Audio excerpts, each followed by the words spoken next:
एक भोंदू रहता था, पर वो इतना सीधा था कि सब प्यार से उसको भोंदू ही बुलाते थे। गायों की सेवा करता था और जिस आश्रम में रहता था वहां के गुरुदेव शाम को प्रवचन करते थे तो सबसे पीछे बैठ के सुनता था। भोंदू को लगता था गुरुजी जो बोल रहे हैं ये बिल्कुल सत्य है, इसमें कोई झूठ नहीं है। एक दिन गुरुजी प्रवचन करते हुए बोले, यमुना के पल्ली पार भांडीर वन में ठाकुर जी गैया चराने आए। भांडीर वन का नाम सुनते भोंदू कान खड़े हो गए। बोले भांडीर वन तो मैं जाता हूं गैया लेके, मुझे तो कभी मिले नहीं वहां पे। अरे मुंह में ही कमी होगी, मुंह में ही सामर्थ्य नहीं होगी उनको देखवे कि मैं ही नहीं देख पाए होंगे, वो तो आते होंगे वहां पे, मुझे ना दिखे होंगे। भोंदू ने पहली बार जिज्ञासा करी, गुरुदेव ठाकुर जी दिखते कैसे हैं? तो गुरुदेव भी हंस गया, अच्छा भोंदू पूछ रहा है, बैठ जाओ बताते हैं। मोर मुकुट पहनते हैं ठाकुर जी, और बोले दो कान हैं लेकिन कुंडल एक ही पहनते हैं। ठाकुर जी ऐसे पुष्प तोड़ के कान के ऊपर लगा लेते हैं, दोनों कानों में एक ही कुंडल को फेर फेर के पहनते। ठाकुर जी पीली पीतांबरी, ऐसी ठाकुर जी पीली पहनते, पीली पीतांबरी। माला कैसी पहनते हैं आती है, ठाकुर जी ऐसी पहनते हैं पूरी पैरों तक जाए। ये देखो गुरु जी कह रहे हैं तो निश्चित है भंडीर वन में आते हैं ठाकुर जी।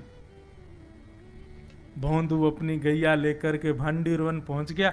गैया चर रही थी, अब भोंदू ढूंढ रहा है, कभी वृक्ष के नीचे जाके देखे, कभी कहीं देखे, कभी ढूंढे कहीं से चंदन की सुगंधी आ जाए। गुरुजी बता रहे थे उनमें से चंदन की सुगंधी आती है, क्या पता कन्हैया यहीं कहीं हो।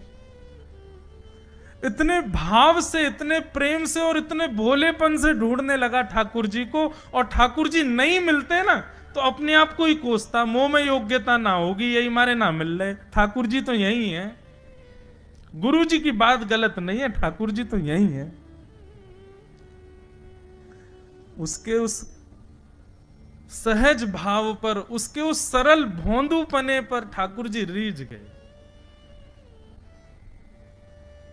और इतने में ही भोंदू हताश निराश उदास बैठा था, खुद को कोस रहा था, मुंह में योग्यता ना है, मुंह ठाकुर जी मिलना है रहे। इतने में ही देखा सामने से असंख्य गायों का झुंड आ रहा है, और भोंदू ने जैसे उन गायों को देखा, ऐसी गाय कभी देखी नहीं, अलग गाय, सींग चमक रहे हैं, सींगों के ऊपर के भाग में सोने चांदी मढ़े हुए हैं, ऐसी ऐसी सुंदर सुंदर तंदुरुस्त गैया।